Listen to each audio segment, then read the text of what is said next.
কেউ যদি আপনাকে অবহেলা করে তাহলে দোষটা আপনার।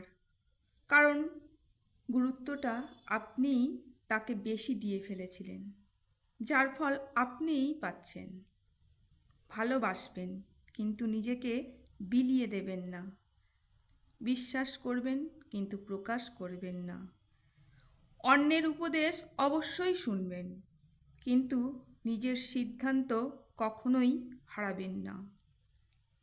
তুমি যদি কিছু করতে চাও, তখন সব লোক হাসবে, আর তুমি যদি সফল হয়ে যাও, তখন সব লোক হিংসায় জ্বলে পুড়ে মরবে।